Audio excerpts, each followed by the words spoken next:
3 tip orang miskin untuk cipta peluang ubah nasib. Orang miskin nak ubah nasib, tapi kena cipta peluang sendiri. Sebab kalau tunggu bantuan, tunggu dunia kesian hidup akan terus sama. Kalau betul-betul nak keluar dari hidup yang secukup-cukupnya ini, you kena ada 3 benda.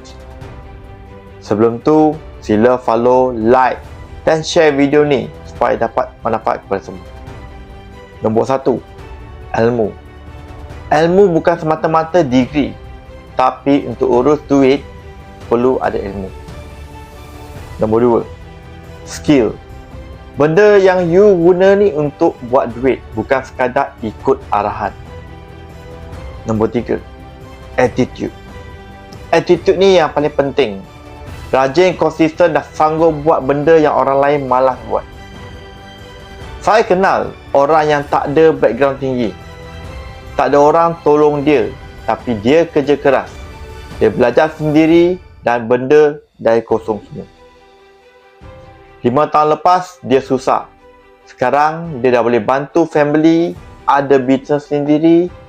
Dia tak tunggu nasib baik. Dia create jalan dia sendiri. Jadi, kalau you rasa hidup you berat, susah, nak bergerak, nak tanya diri you dulu.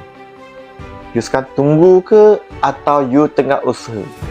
Sebab jalan keluar bukan orang lain yang bagi. You sendiri kena buka pintu itu. Walaupun lambat, asalkan you tetap buat dan you akan jumpa jalan.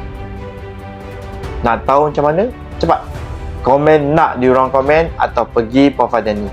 Klik link bio, like join Dennis atau get offer. Masukkan maklumat anda. Dennis akan hubungi anda dengan Let's join Dennis.